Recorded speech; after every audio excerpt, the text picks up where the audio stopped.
সঞ্জিত দেবের বাড়ি থেকে ডিমের কার্টুন আকৃতির তেলের ড্রামের ভেতরে করে গাড়ি ভর্তি ফেন্সিডিল নিয়ে যাওয়ার সময় সিলেটিয়া মোড়া ডাউন নামার সময় টাটা এজ গাড়ি থেকে 5 কার্টুন ফেন্সিডিল মাটিতে পড়ে যায়, যদিও গাড়িটি জায়গা থেকে চম্প করতে দিয়েছে।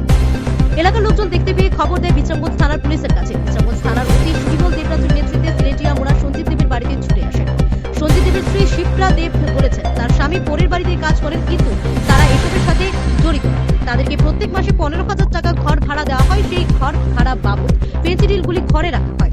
রবিবার দুপুরে এই ঘটনা শুনে গোটা এলাকার মানুষ জড়ো হয় সঞ্জিত দেবের বাড়িতে। কিটা আমনে বাড়ি পাইছি দি পুলিশে এর দাম এদি ফেন্সিডিল দাম কদিন ধরে থাকে এদি কদিন ধরে আসতে পারে দেখতে কত দেব আপনারা কইছে মাসে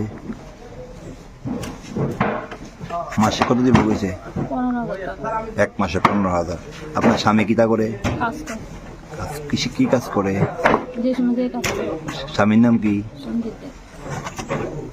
এটা কোন জায়গা এটা কোন জায়গা এটা